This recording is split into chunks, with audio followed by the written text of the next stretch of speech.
Chapter 73 on screen. So let me get this straight, Isaac said as we stood outside the Geist mansion. We're sending them to a place we know the diecast is going to strike because we think Roderick would be skulking around outside with the flask. Because the psychic who got us into this mess believes that throwing the flask into a river will stop the diecast from being summoned? That's the long and short of it, I said. Isaac sighed. And we're here because you think we can. What, be lookouts? I shrugged my shoulders. I don't know how much help we'll be, but at least we'll get to watch. My savvy ticked up a bit. It wasn't much, but the buff wasn't even the point. Isaac's trap for summarizing the plot would help buff our plans in general, and frankly, we needed all of the help we could get. A line of fancy cars paraded slowly down the mile-long driveway. A valet would take their keys and give them a receipt. Their cars would be parked, and they would elegantly walk into the mansion after showing their invitation. They were all dressed in tuxes and fancy dresses and having the time of their lives. And I don't think it's fair to say the psychic got us into this, I said. We did this. We're getting everything we deserve. Isaac shook his head. Speak for yourself. It wasn't too long ago my family would be invited to parties like this. It's the Geist's fault we weren't. They could have played fair. Geists aren't going to be happy until everyone in Carousel is their employee. You'll see. I laughed. All the clarity that comes with dying, and you still hold a grudge. Sometimes grudges need to be held, he said somberly. There's Kimberly. Why is she coming with the dog walker? I thought she and Aunt One were a package. Aunt One has a bad history with the family after the lawsuit and all. Luckily, Bubby knew a secret way, I said. Tilde. We had done all of the setup we could for this scene. Second blood was upon us. We had shot a scene in which we contacted Cassie from beyond the grave to inform her that Roderick Gray was behind all of the attacks and that it wasn't just the spirit of vengeance gone haywire, as our characters had previously believed. We explained it as best we could. The diecast was a loose cannon. Every time it was summoned, it became more willful and violent. Until it had killed all of the Geists, it would continue to get wilder and more dangerous until, eventually, it wouldn't need to be summoned from the flask. We had patched its lore together, and I was 80% sure I understood it. If we had a scholar to do proper research, I would feel much more confident. They had their group meeting, Bubby included, and decided to ambush Gray at his next target.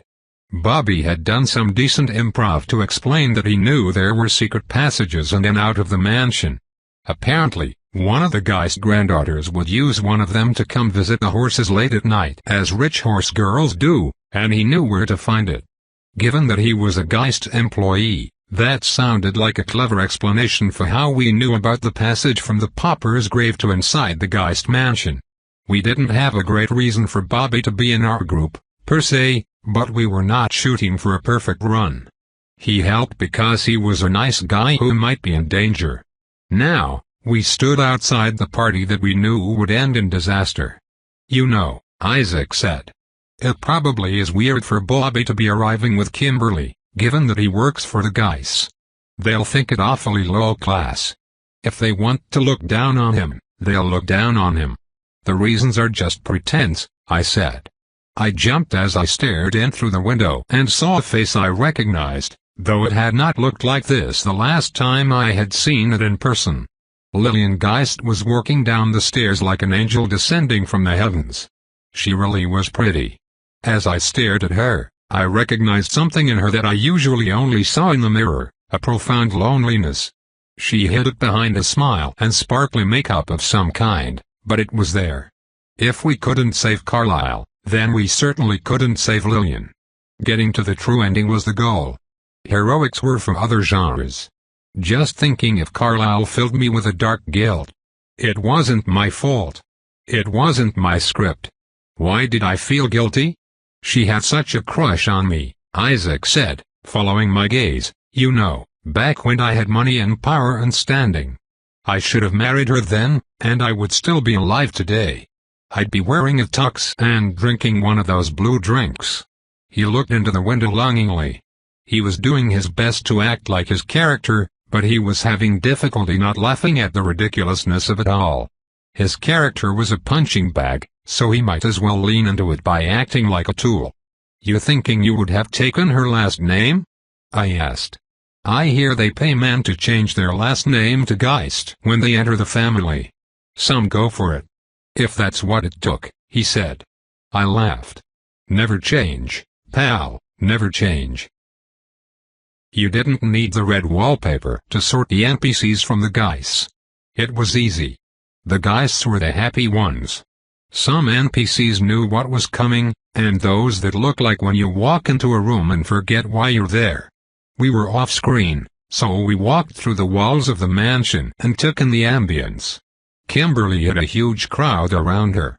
She was famous, after all. "Is this going to work?" Isaac asked. "I mean, only Aunt One and Kimberly have to survive. Literally, everyone else here is going to be joining us very soon." He wasn't satisfied.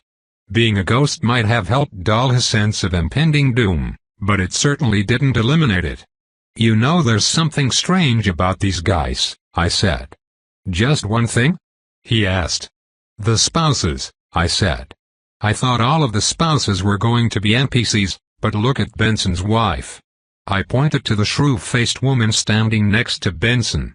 "She's labeled as a Geist on the red wallpaper." Isaac took a moment to soak in the implications. "Gross. Are you saying they kept it in the family?" "What?" I asked. "Incest. She's a Geist." "No," I said. "Look at Robert Greene," I said, pointing to a man who was unashamedly flirting with a cocktail waitress. "That was Therese's husband. She passed years ago, but he's labeled as a Geist too. Look at Steven's wife. Moira is just an NPC. That's Lillian's stepmom, I think." "Wow," Isaac said. "I'll let you obsess on that for a few weeks, and then you can give us your conclusions." I waved him off. It was interesting, but it wasn't relevant. "We need to spread out and look for Roderick," I said. "We're acting on the assumption that he has to be nearby to activate the flask," which was all but confirmed to be true. Even if it wasn't true for lore reasons, I suspected it would be true for story reasons. Roderick would want to see the effects of his malice. He was an angry boy. Somewhere below us, Antoine and Cassie were making their way through a hidden tunnel to find their way into the party. We doubted they would be checking invitations at the secret entrance. Security was tight, but not that tight. "Shouldn't we just follow a path in the clouds?" Isaac asked. "If it's a scene, Carousel should lead us right to it." "Do you see a path?" I asked. He looked around. We were standing over in the corner behind a lamp so that people wouldn't walk through us and make us feel all funny. "I mean, we haven't really explored." "All right," I said. "Assuming Roderick is here already, we should be able to find him pretty quickly. Security is really beefed up.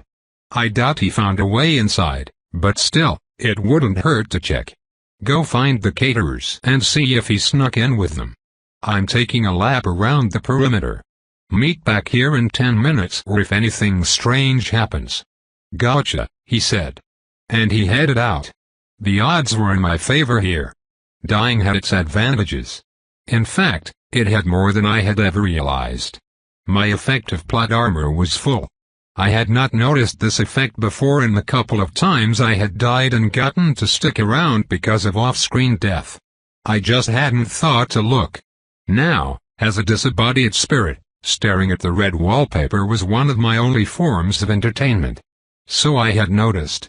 The negative effects of Trop Master had subsided. Normally, it split my plot armor in half. I was dead. That restriction had been lifted. Of course, plot armor wasn't as useful as a ghost.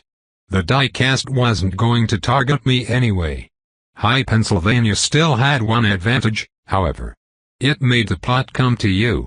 This usually manifested as bonuses during exploration or additional dialogue options with NPCs. I suspected that it would help me find our dear friend Roderick Gray pretty easily. I would soon find just how right I was. And how wrong I was about other things. I found him walking toward the mansion from the cemetery. He would have to pass through a security checkpoint.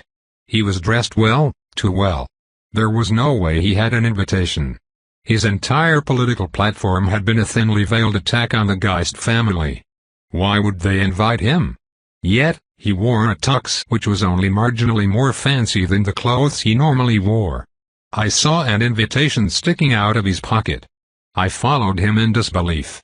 We hadn't counted on him getting good access to the party. Heck, we didn't even think he would want to go inside. We were hoping he would set up in a dark corner of the estate where Aunt One could give him a good thump on the head and steal the flask.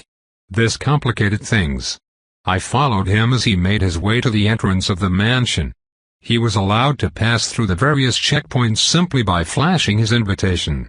At the entrance, they would be more thorough. On screen, Roderick took his invitation out of his pocket as he approached the man at the door. It looked authentic enough. It looked like he really was invited. Carousel simply hadn't filmed him receiving it, and therefore, it didn't happen on screen, so I didn't see it. That was probably intentional. We were being forced to react. This didn't change our plans too much. We already had a way to get Aunt One inside. The timing was going to be a pain. We had to wait until after the diecast was summoned so we would get the true ending. Then, Aunt One, Cassie, Kimberly, and Bobby would have to get the flask from Roderick and then get out before everyone died. Carousel sends its strongest battles to its most frazzled players. That was set somewhere in the atlas, I was pretty sure. Suddenly, the screen on the red wallpaper cut away to a scene of Mayor Morrow standing outside the clock tower where the mayor's offices were located. I have no idea what all they took, Moonlight said. Marge, we need to do a full accounting. How much petty cash was in the safe box? They continued discussing what was an apparent robbery. The camera panned around the scene, showing broken windows, papers strewn about, and all manner of vandalism. The camera rested an envelope addressed to the office of the mayor from the Geiss. It was the envelope the invitations had come in. I had one sitting on my dining room table that had been delivered after my death. This one was torn open and empty. The screen switched back to the entrance of the mansion. When Roderick got to the door, he held out the invite and said, "I've come on behalf of the mayor." He couldn't make it. The screen jumped back to the scene of the robbery. The camera showed something it hadn't before. A body lay on the sidewalk. It was a security guard. He had a bullet hole just above his left eye. Roderick was getting serious. I watched him walking, and I noticed something had changed. He wasn't an NPC anymore. We had chosen the true ending, so we were getting the true villain. Roderick was an enemy. Plot armor 27. The distinction between NPCs and enemies was always for gameplay reasons. After all, enemies were NPCs. Technically, tropes just acted on them differently. Things looked differently on the red wallpaper. I didn't get a chance to see his tropes before I lost line of sight, but I imagined there was a trop there that made him appear as an NPC. We had seen more than one that could accomplish that. I had to hope that Aunt One and the others were ready for a fight because things were going to be far more difficult than we originally planned. I had managed to see one trop. Intoxicated by power, this villain is possessed, literally or figuratively, by the power they wield. Beware. This exorcism will be dangerous. Chapter 74. Roderick was now officially a threat. I didn't like that wrinkle. Most of our plans assumed that future Mayor Gray would be a pushover. I rushed in through the wall. Being able to phase through solid objects was quite handy. I was getting used to it. On the other side of the wall, I looked to where I knew Gray was supposed to be, and he wasn't there. He had seemingly vanished into thin air. I looked all through the crowd and I couldn't see him. There must have been a trap at play. Players often develop an instinct for such things. Players who couldn't see enemy tropes were probably better at it than I was. Aunt One and Cassie were out of the secret passage according to my Death Watch trop. I had to go find them. They weren't that difficult to locate. Cassie's character's closet must not have held one normal-looking dress because she was dressed like a bruise. Purple, black, and a hint of sickly green. She didn't look happy to be wearing it. Aunt One was wearing a tux, but not a good one. "It's time to fight," I said using flashback revelation.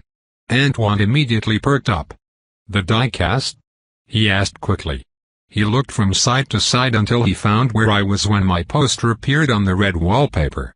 Which direction were yes and no again? I moved. He followed me with his eyes. Cassie was watching too. No? Cassie asked. Gray, Antoine said knowingly. I moved in the other direction to say yes.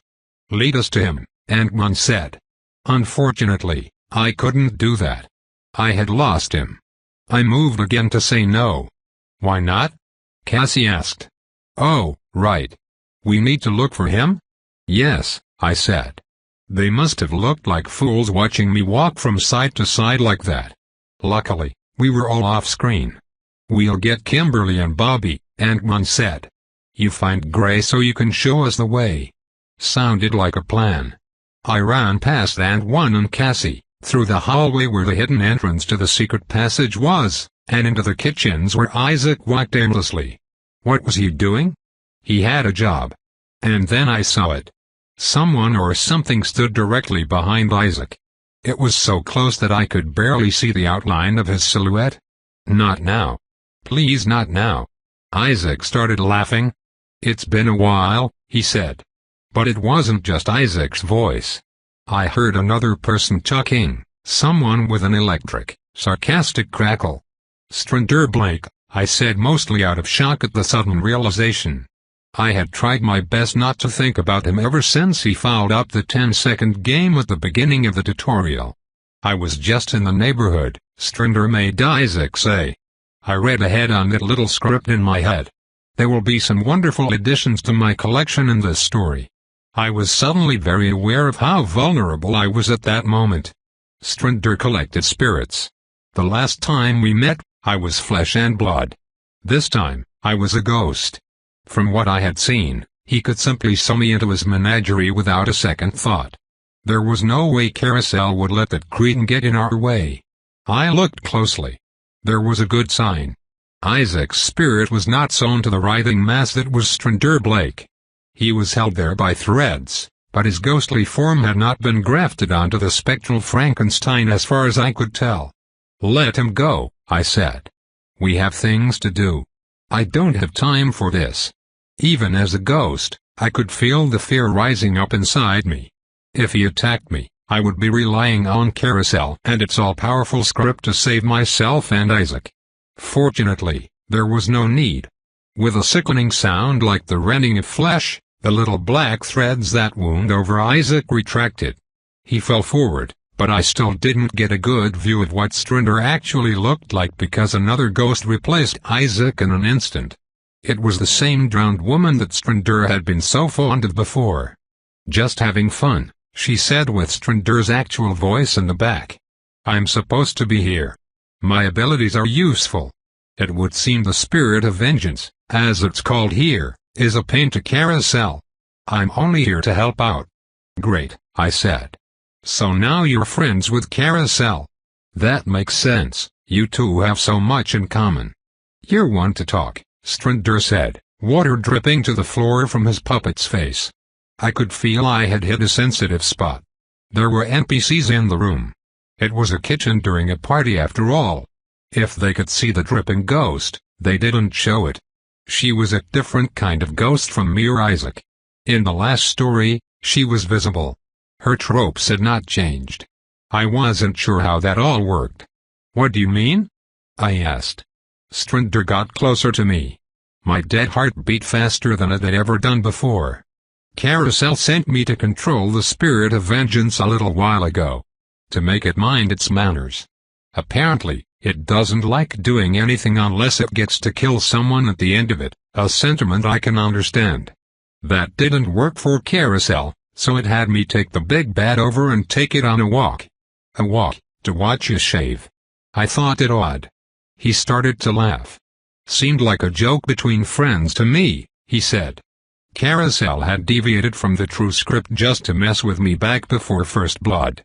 Having an errand boy who could control powerful spirits must have allowed Carousel to cut through some of the magical bureaucracy. Personally, he said, I was hoping you would accidentally fall on your razor so I could say hello. I was almost disappointed when you didn't fall for it.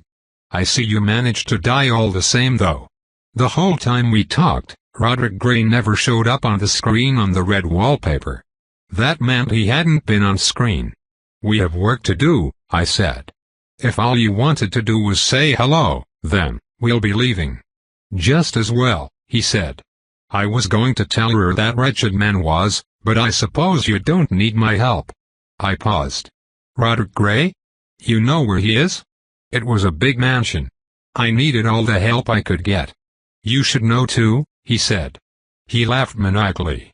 After all, you know he is supposed to survive. That was actually a useful hint. Roderick Gray lived past the manor blaze.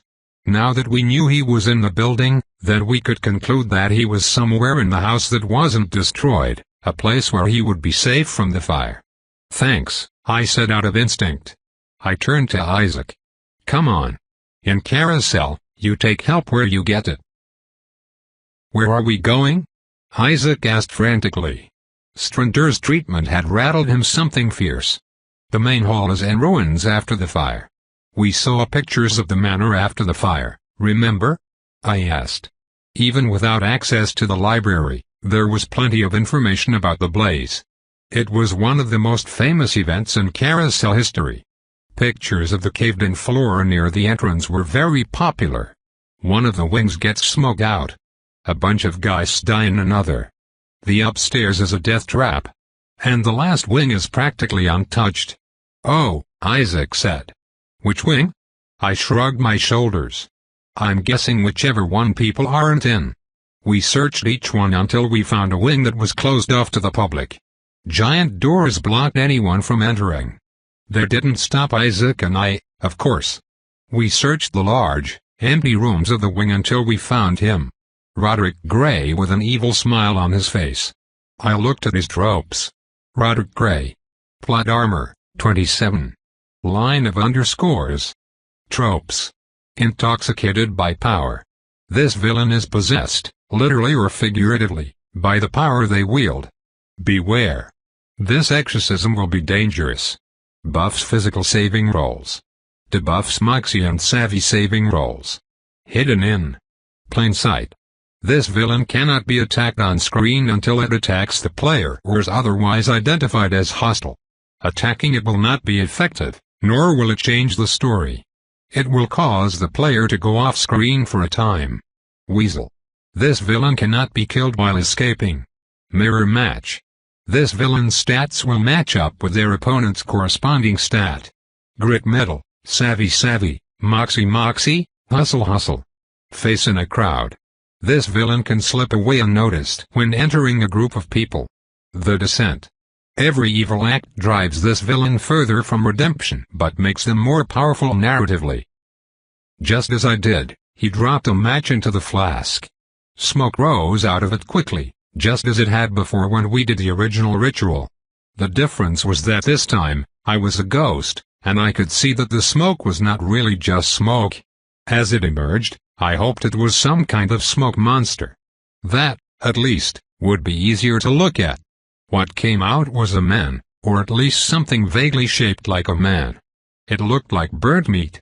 It was burnt so badly that the flesh was unrecognizable, but the place where the flesh would have been underneath was not unrecognizable. It was red and blistered. Blood oozed from the cracks in its ashen skin. Luckily, it was gone in a flash. It was on its way to wherever the remains of Gale Zaragoza had ended up after the jail flood, most likely, some hole in the woods.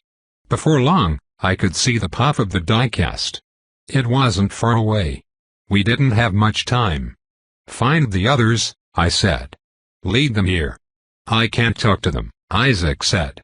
Then just jump in front of them until they notice you. I yelled. We ran back through the abandoned wing of the mansion. Isaac went one way, I went another. When we were separated, I heard a familiar voice. Riley? It said. My God, Riley, is that you? Carlisle. I turned to where I heard him from. There he was. He didn't look dead. He looked scared and sad. Not dead. Ghosts in this story didn't look dead. They just looked strangely lit by an unseen light. "Carlisle," I said. "It got you too?" he asked. Carousel was not playing fair. I had known in the back of my mind that I would see him one day. Carousel was a small world for the dead. We were going to cross paths. I had only hoped it would not be so soon. The party raged around us. Guys and celebrities danced and celebrated, all in honor of the ghost that stood among them without a single spark of joy. "I couldn't find them," Carlisle said. He started to cry. "I couldn't find my wife or my children. I searched all over, but they aren't anywhere." Carlisle was predeceased by several members of his family. Whatever peace had met me when I became a ghost had not graced Carlisle. "I don't know where they would be," he said. "I looked for so long." Even in death, Carousel wasn't done with punishing the guys. I tried my best to soothe him. "They must have moved on to a better place," I said. "I need to move, that thing is coming again." Carlisle's face turned from misery to fear. "We have to warn them," he said. "My entire family is here. If that monster of a man is coming, we need to warn them." Except I couldn't. His family was going to die. They had to. That was how we got to the true ending. I wished it wasn't true. "Carlisle," I said. I thought about telling him the truth. Or even just the in-story truth. I couldn't bear it. "I'm going to try to stop it." I turned and ran as fast as I could into the crowd. Even as ghosts, my hustle would help me lose him for a while. I couldn't think about Carlisle or my massive guilt right then. Chapter 75. I found Kimberly and Antoine. They must have met up and split back apart to look for Gray. I didn't know where Bobby and Cassie were. They had only just noticed me when I used flashback revelation to say, "Follow my voice." I should have been more cautious about using the drop. At some point, it could run out, but I needed to get their attention. I had to walk slowly so that they could follow. Even when I was trying to avoid running into people, I could move through the crowd fast enough that they would lose track of me. As I took a break to wait for them to catch up, the Death Watch screen flickered to life. Something was happening on screen.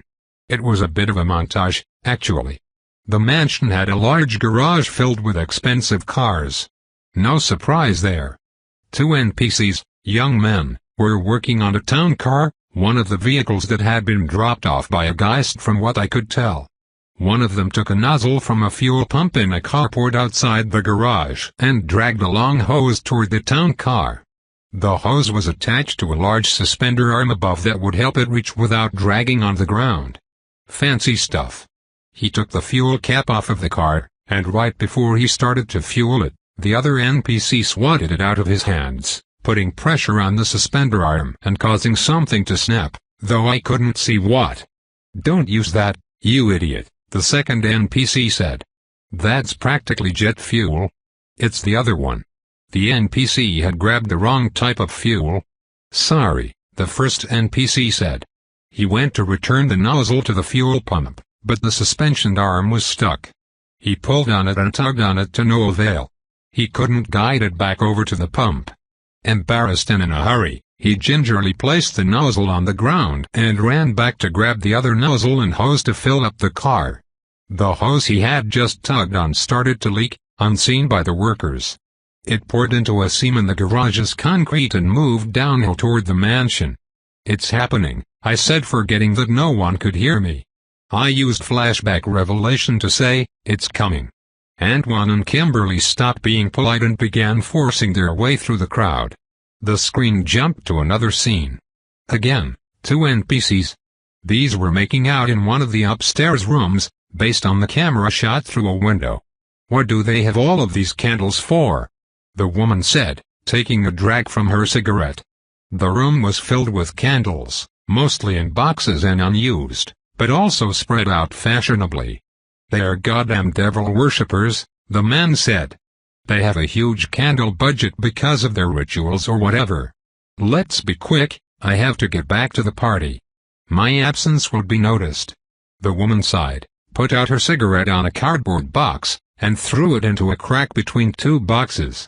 The cigarette, not completely extinguished, landed in some melted wax leaking out of one of the boxes. It was going to be a big fire. The large doors to the closed-off wing were in sight. The screen showed the third and final source of the blaze. A valet driver wasn't used to driving the nice car he was given control of. He accidentally swiped a large metal box sticking out of the ground next to the parking lot. The box contained a gas meter. The indicator of the meter started fluctuating rapidly. In the kitchens, the cooks were hard at work making more and more food for the party. Suddenly, the gas pressure blew, causing the stovetops to create a fireball. The NPCs cursed, but the real problem started when the fire suppression system above the stove triggered and doused the entire stovetop. The pilot light on the stoves went out, but gas could still be heard leaking rapidly. Carousel didn't have modern safety features, especially in 1984. Gas was invisibly creeping along the main floor from the kitchens, gallons of candle wax melting and spreading from above, and high-octane fuel leaking into the basement from the fuel pump outside. The party was really about to go off. They needed to get into the abandoned wing immediately and shut the doors behind them. I hated how automatically my mind went to that reality. If the doors opened, the fire could spread and kill more people than intended. It might end up killing fewer people than intended. I didn't know which was worse for our case. The door was roped off, but not locked. It was closed off to discourage guests from hooking up in the unfinished halls, not to stop players. And one opened the door just enough for him and Kimberly to squeeze through. Then he locked the doors with a large brass key that was already in the door. "What are you doing?" Kimberly asked. "Bobby and Cassie are still out there. We can't let him escape with the flask," Ant-Man said. He knew that he could have doomed Cassie and Bobby by not waiting for them, but they didn't have time to wait around.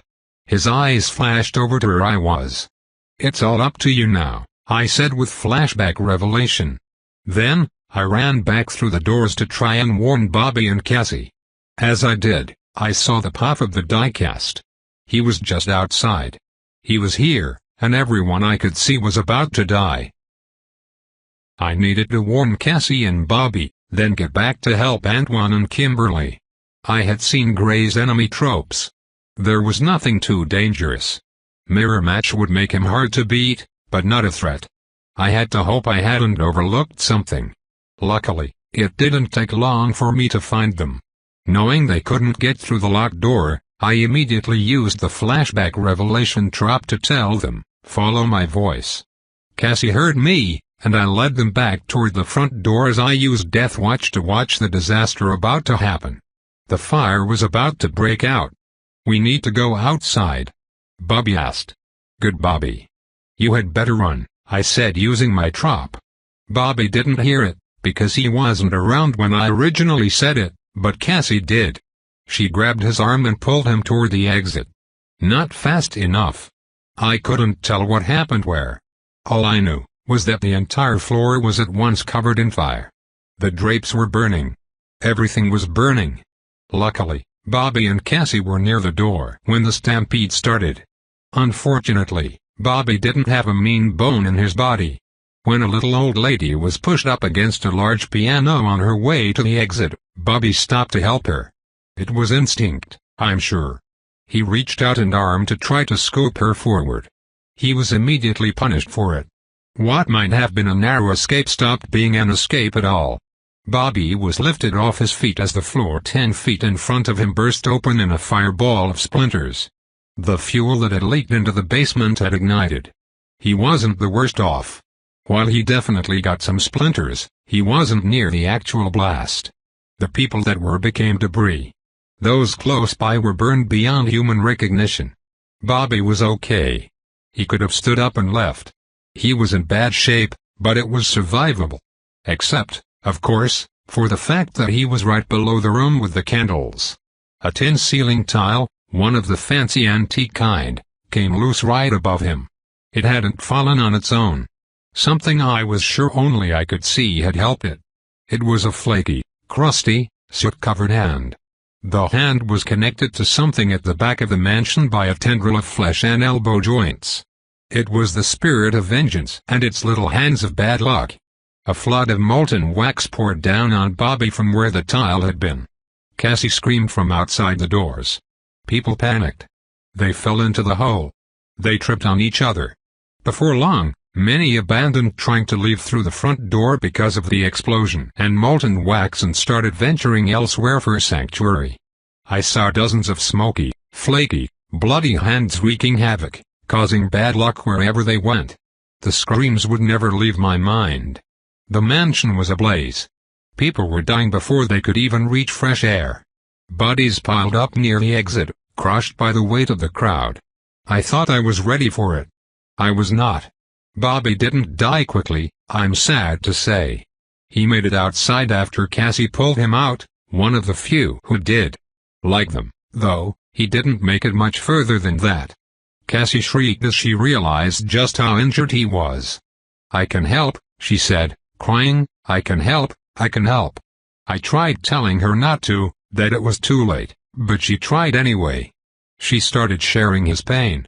Bobby's breaths were agonizing, even shared by Cassie. Isaac stared, unable to process what he was seeing. Bobby's skin was just falling off, but he wasn't dying. I had to leave. I was useless here. I had to find Aunt One and Kimberly.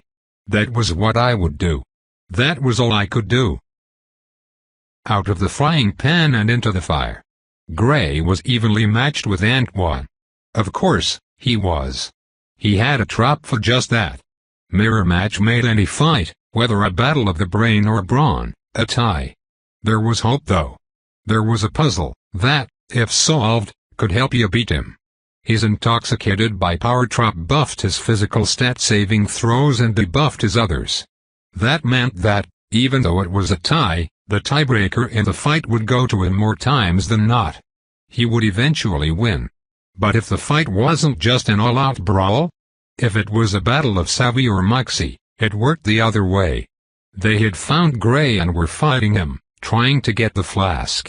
Aunt One had been taking a beating. I had watched them with Death Watch. How was I supposed to tell them about his trap? It wasn't a powerful trap by any means, but it was terrific for stalling, and that was exactly what he needed, to stall until we lost. Aunt One just wouldn't stay down. "Get back," he said. I got him. He jumped toward Gray and landed a blow to his face, but Gray returned it in kind, sending Aunt One falling backward into a rolled-up desk, which shattered dramatically. Aunt One tumbled to the floor on the other side of the desk out of sight. Kimberly jumped forward with a coat stand that had been at the entrance of the wing and knocked it against Gray's back, but all that did was break some of the wooden arms on the stand. I tried searching through my lines for something to tell Kimberly that might help her figure out what they needed to do. Luckily, I had spent a lot of time with her on the storyline. We had spoken at length about the fake movie we made.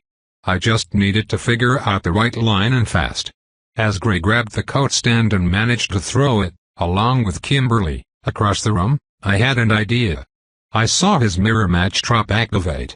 His stats changed from Aunt One's physical ones to Kimberly's social ones. I couldn't actually see his stats, but he held himself differently. He was sleeker and quicker. Less intimidating. It was night and day if you knew what to look for.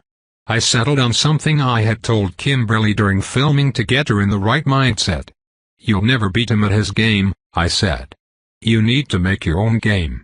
So you scan the room and figure out how to put him on the back foot. You size him up. You look around. Really show the audience how smart you are." Carousel must have liked it because we went off-screen and the actual flashback played on screen. That was strange, given I didn't actually remember that exchange being on screen in the first place, which meant that Carousel triggered the flashback on its merits, not just because of my trap. Kimberly stumbled to the ground near Aunt One. They were still off-screen, so she whispered something in his ear. The flashback ended.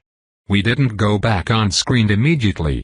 Instead, I saw a camera panning over the destruction, resting on someone I didn't expect to see.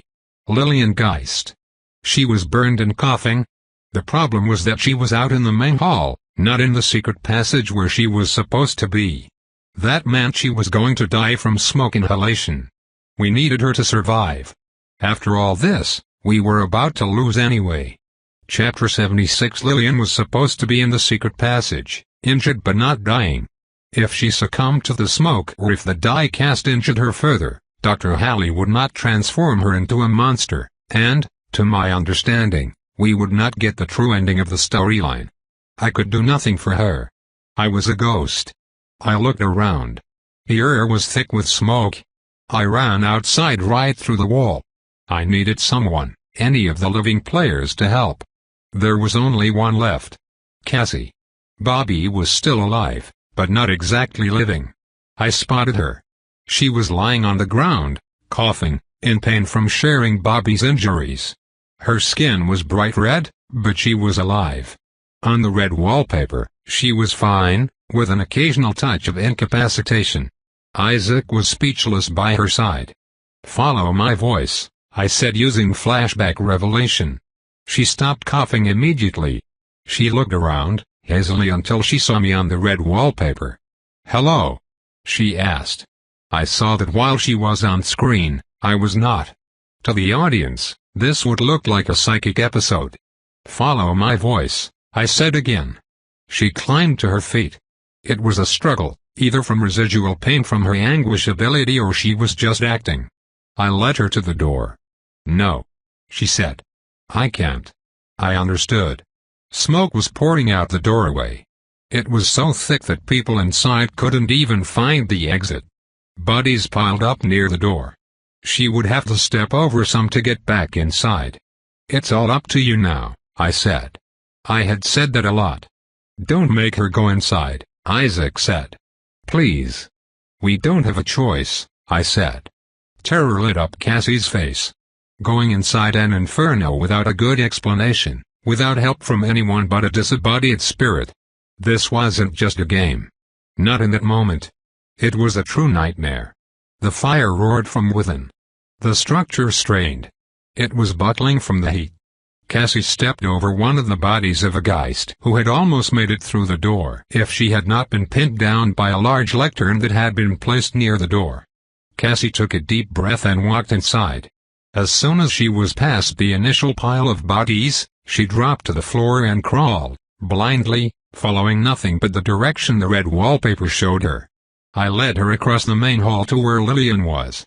Lillian was still alive, but she wasn't going to be for long. "What am I here for?"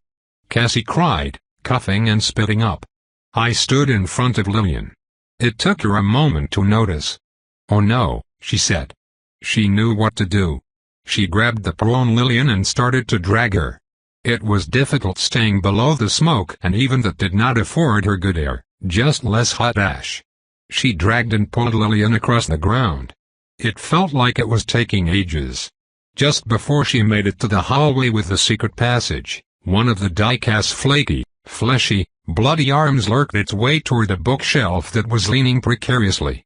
If it fell, it would land on Cassie and Lillian. Before the tendril could make purchase on the shelf, I jumped in front of it. It burned and sizzled against my ghostly form. The pain felt like bone pain more than skin pain. It was deep and reverberated all over my body, but the arm did not make it through. The tendril withdrew and stretched upstairs. Moments later, someone fell down the stairs. It must have been an accident. Eventually, running on nothing but pure determination, Cassie managed to crawl into the right hallway. The door was already open, as many guys had piled into it. That was not good. Cassie plowed through their bodies as best she could before pulling Lillian's body in after her. Lillian was still alive. In fact, many of the corpses were still alive but twitching. That would change with time. Cassie reached back up and closed the secret door with all her might. She was done. All of her health indicators were flashing. Incapacitated, hobbled, even mutilated flicked on and off as she whimpered on the floor. Getting electrocuted wasn't so bad in comparison. "Run," I said. It was the best way I could tell her she was done and she could get away. There was nothing left for her to give. As I helped Cassie, the fight between Antoine, Kimberly, and Roderick Gray still went on. I watched it on the Death Watch screen. Antoine stayed down where he had been thrown before. All indications were that he was unconscious. Kimberly was up though. I didn't know exactly what she was planning. I thought the right solution was to combine efforts and hope they could defeat him together.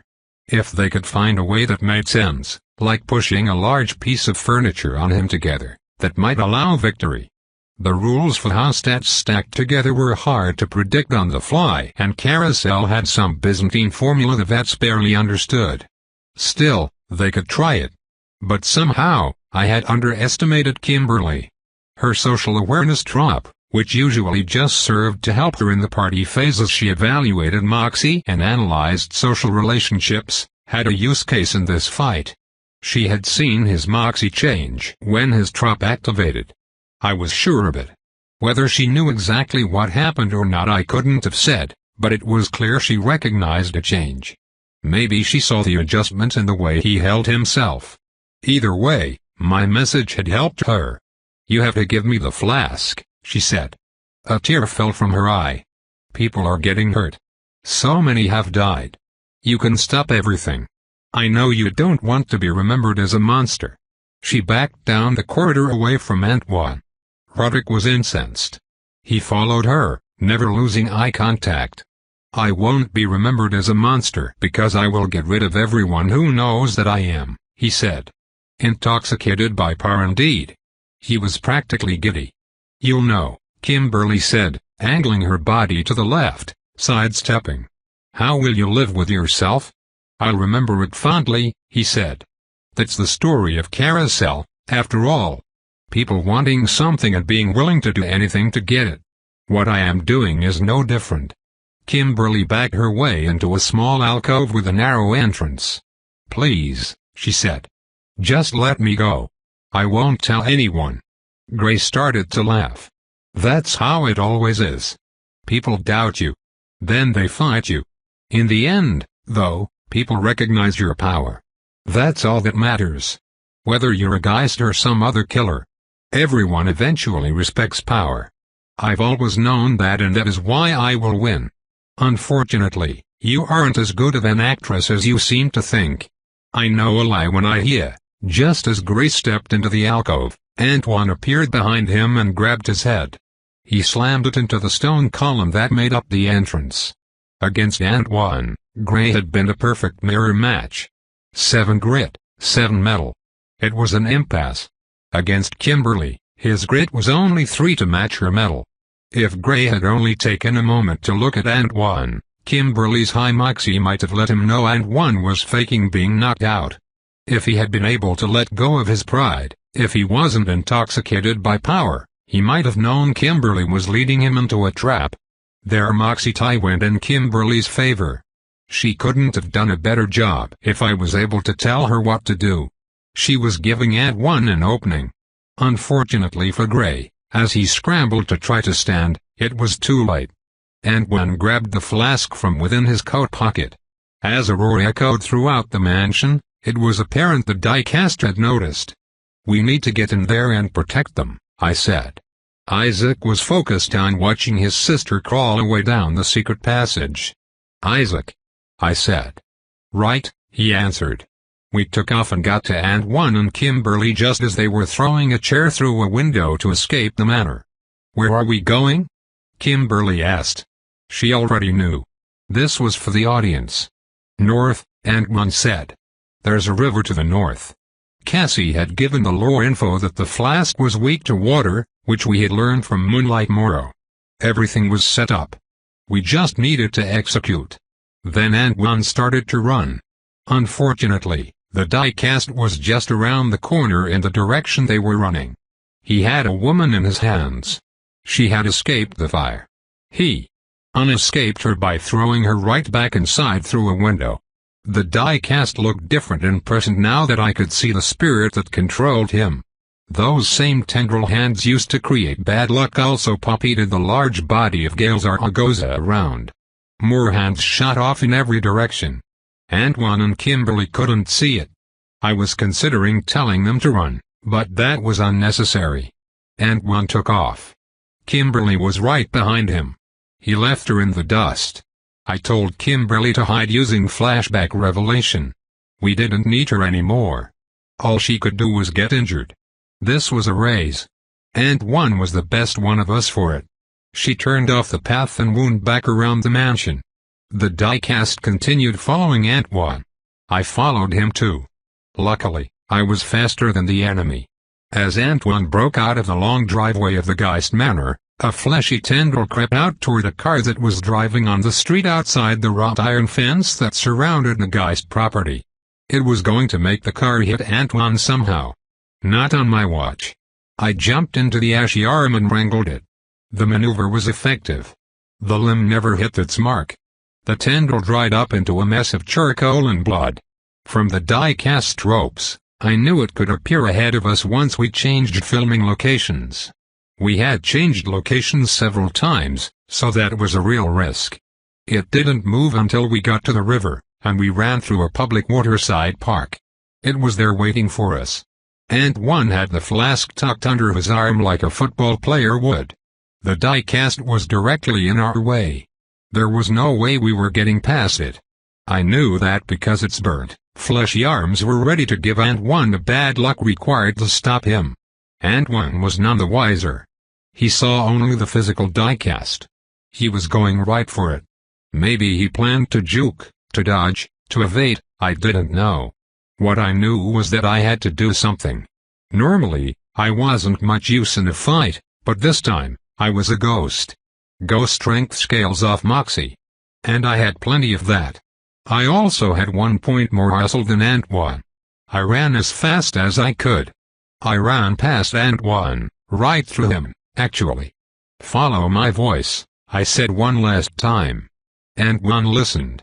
I kept going until I got right to the die-cast, and I put every ounce of passion and enthusiasm into a full-body tackle. I went right through Gale Zaragoz's body and struck the spirit controlling him squarely. His tendril arms withdrew as the spirit and I went into the water. Its hold on Gale's body stayed, but that didn't help anchor it. Ant 1 was right behind me, tackling the die-cast physically. We both fell at once from the concrete ledge that separated the river from the park. We landed in the water, the shallow end. There was hardly a struggle. As soon as the flask took in water, the spirit started to writhe and shake, creating waves that even Ant 1 could see as the river broke it down into nothing but spectral debris. Gale Zaragoz's body, of course, never moved. It wasn't possessed anymore. Ant 1 and I laughed, though he couldn't hear me. He stood in the water and let the flask go. The river took, who knew where? Ruined my tux, he said. We were off-screen. We walked back to the mansion and found Kimberly and Isaac. 2 among the living and 2 among the dead.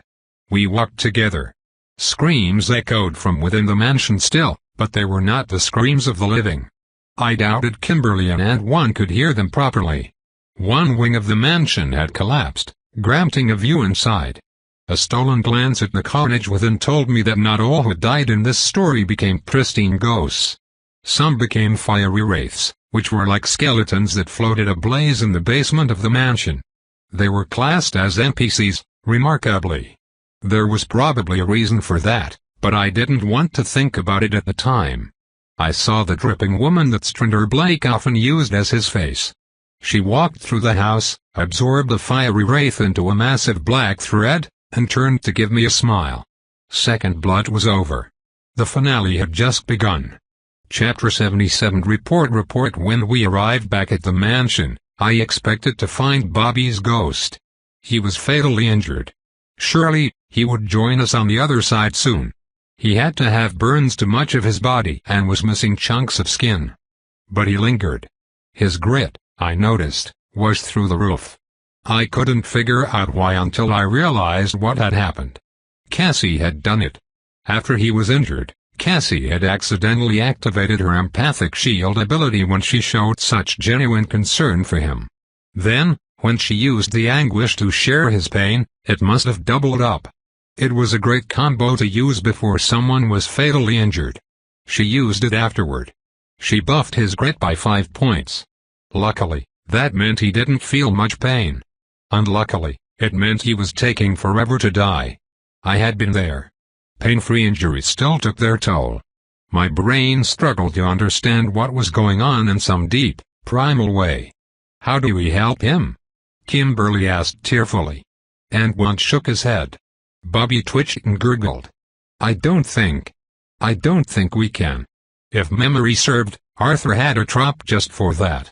We watched as his dead indicator lit up for longer and longer periods of time.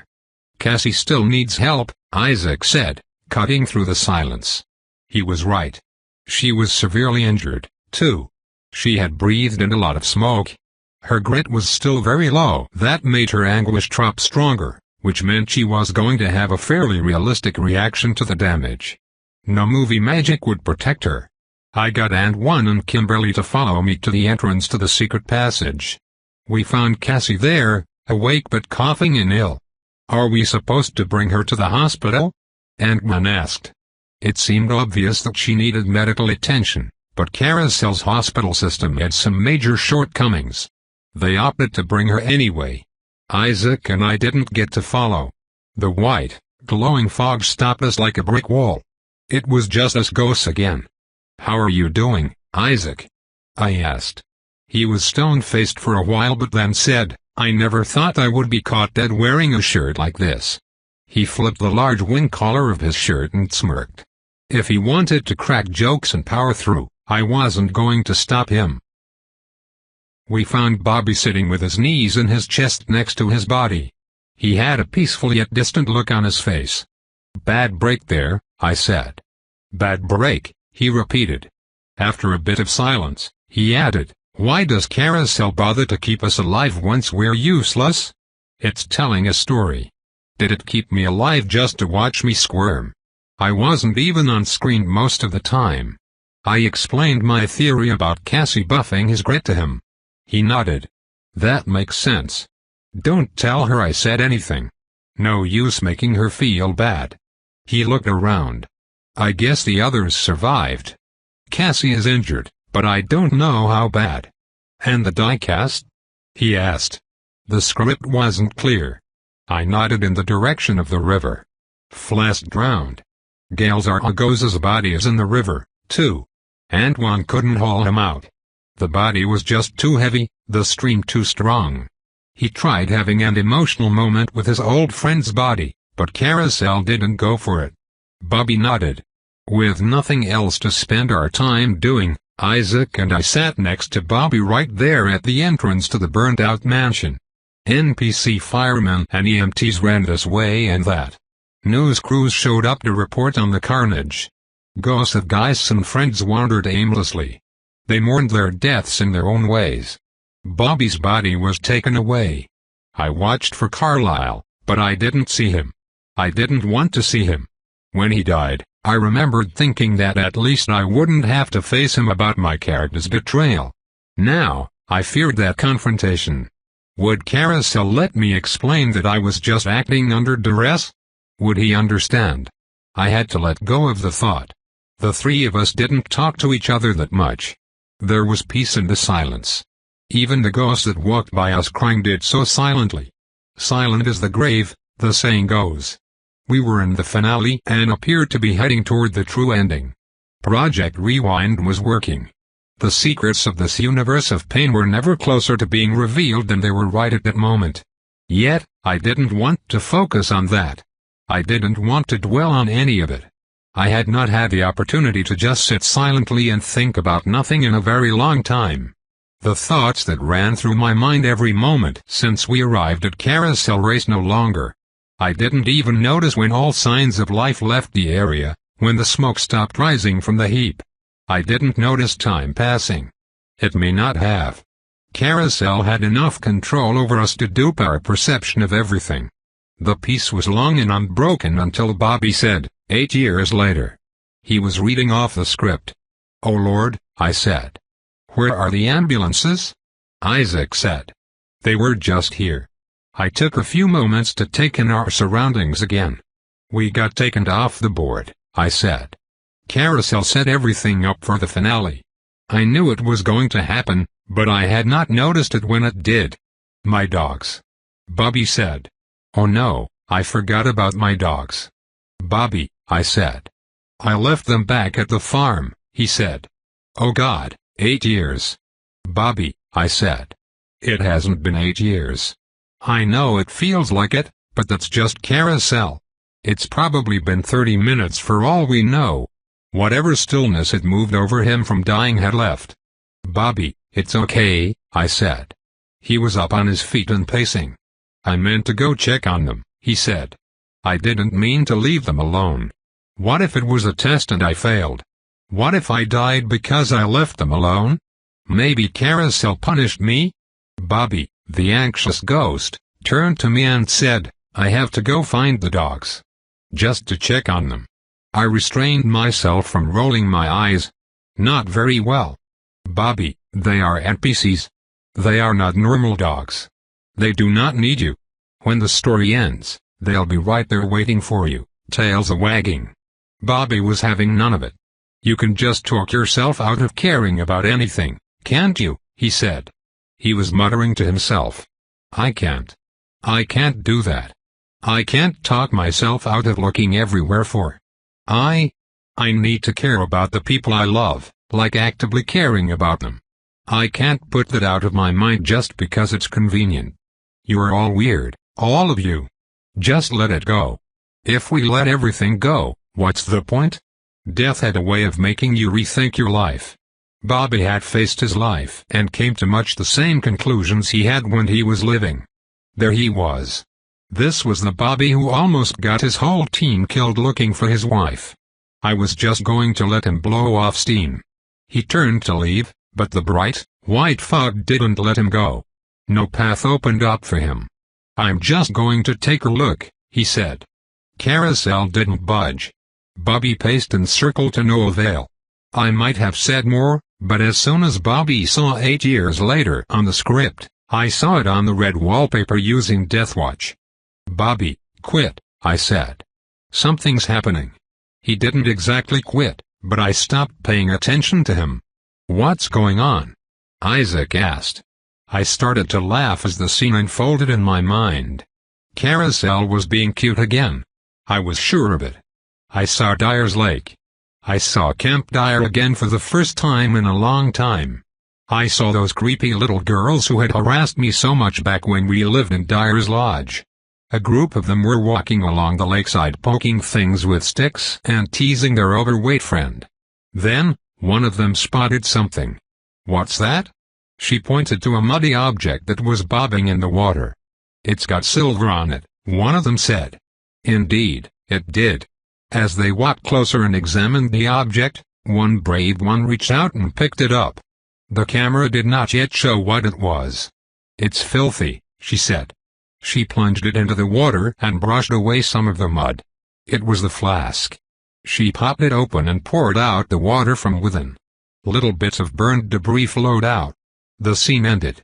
Nothing else was on screen, so Deathwatch went blank. The flask's been found, I said. Campers found it on Dyer's Lake. There's a surprise, Isaac said. We knew something was going to happen. The diecast had a drop to always come back. Our victory over it in Second Blood was always going to be short-lived. After all, if Ramona's claims about the real Centennial were correct, the diecast still had one last party to crash. We just didn't know how it would happen. In fact, that part still wasn't clear. Roderick Gray no longer had the flask. If no one did the ritual, how would the diecast return? The three of us discussed the dilemma, which is to say, Isaac and I did. Bobby was still focused inward. Eventually, a path opened up in the fog. Bobby was the first to follow it.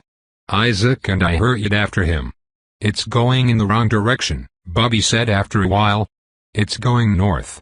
Indeed it was. After a few blocks, it was clear we were going toward the river. In fact, we were going right back to where the last fight had happened. I'm sorry you didn't get to see your dogs, Isaac said. Me too, Bobby said. Sorry about all that.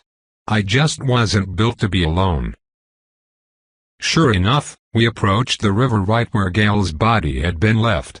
The park, which had been lush and well kept when we tackled the diecast into the water, was now unused and overgrown with thick, woody plants. I wondered how that could be, but a quick glance at the graffitied little plaque at the entrance of the area answered my question. Maintained by the Geist Foundation. Ah. No more Geist, no more pretty riverside parks. That would explain why I would later see Gale Zaragoza's body still submerged in the deep part of the water where it had been. If the park had been more crowded, some little kid might have found that body. As it was, no one was around anymore. The neighborhood near the park had been boarded up. Yes, Carousel had done some redecorating, though I didn't know if it was done by NPCs or some other magic. As we got to the water's edge, I saw why we were being led here. A woman sat on the concrete barrier next to the water. It was Dinah. I couldn't see her on the red wallpaper. Everything was grayed out. I was blocked. That must have been the work of guarded personality, her trap that prevented inside abilities from working, including basic red wallpaper information. Even so, Dinah was not what concerned me the most. She sat on the ledge, her feet in the water. Next to her, there was a ghost. I recognized him. I had seen his body. It was Gale Zaragoza. The real Gale Zaragoza. As we approached, he whispered something soft and gentle in her ear, "In the final battle, it'll be up to you." Dinah looked over at him. I swear I had never seen her look this way before. She looked vulnerable, tender. "I don't know if I can," she said. "I have trouble showing real emotion anymore. It's like I have a wall, and I put everything behind it so that I could do what it took to come here. I don't know if I can do what you're asking me to." "You're not as far gone as you think, Dinah," Gale said. "Most of the players that take your role don't have the emotional strength you do. They don't have the determination. I see the passion hidden in you. You have to reach in and channel it like a flowing river. I saw something in you on our wedding day behind the facade. The audience will see what I see. That's what I'm most afraid of," she said. "I have seen the way Carousel likes to twist the knife. You will get past this," he said. "You will call for me, tell me you love me, and I will do the rest. Don't let Carousel fool you. Love can win here. I have seen it." "And the other players who got this role," Dinah said. "Your other wives." "Don't you get started with that again," Gale said with a smile. Dinah laughed, and then she stopped laughing abruptly. She had a trap called an outsider's perspective that made her aware of odd things and changes very quickly. That meant she noticed Bobby, Isaac, and I on the red wallpaper out of the corner of her eye. "My team's here," she said. She pulled away from Gale and stood up. "Riley?" she said loudly. "I can see your poster. Are you here?" I didn't have any dialogue to flashback with her because I had shared no scenes with her either on screen or off. I looked at Gale. "I'm assuming she can hear you," I said. She had the trap called Encouragement from Beyond, which would normally provide comfortable memories or vague reminders of her character's dead loved ones, but the storyline apparently allowed her to carry on a love affair with her character's dead husband. Gale nodded. "They're here," he said. "Things must not have gone too well if we have 3 dead already," she said. "We're on track, I think," I said. "We managed to get this far. Why can't I see information about her on the red wallpaper?" Gale relayed my question, and then she answered. "Sorry. All I knew about this storyline back in '84 was that there was a spirit that possessed people. Gale wasn't allowed to tell me too much at first. I took you off the wild list in case you got possessed. Guess now that you're dead, that isn't so risky."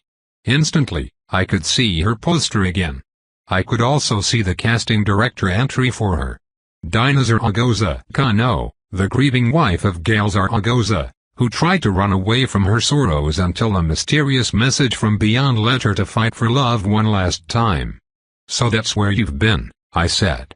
After the message was relayed to her, she nodded. "Gale's been telling me how we can beat this thing and set him free." Of course, he has. Gale was an NPC on the red wallpaper. Despite that, he was apparently very aware of what was going on. It made sense that he would have meta-awareness if his job was to walk a player through their role. We sat down and relayed our experiences back and forth. It was time to see exactly how Dinah's character fit into the story.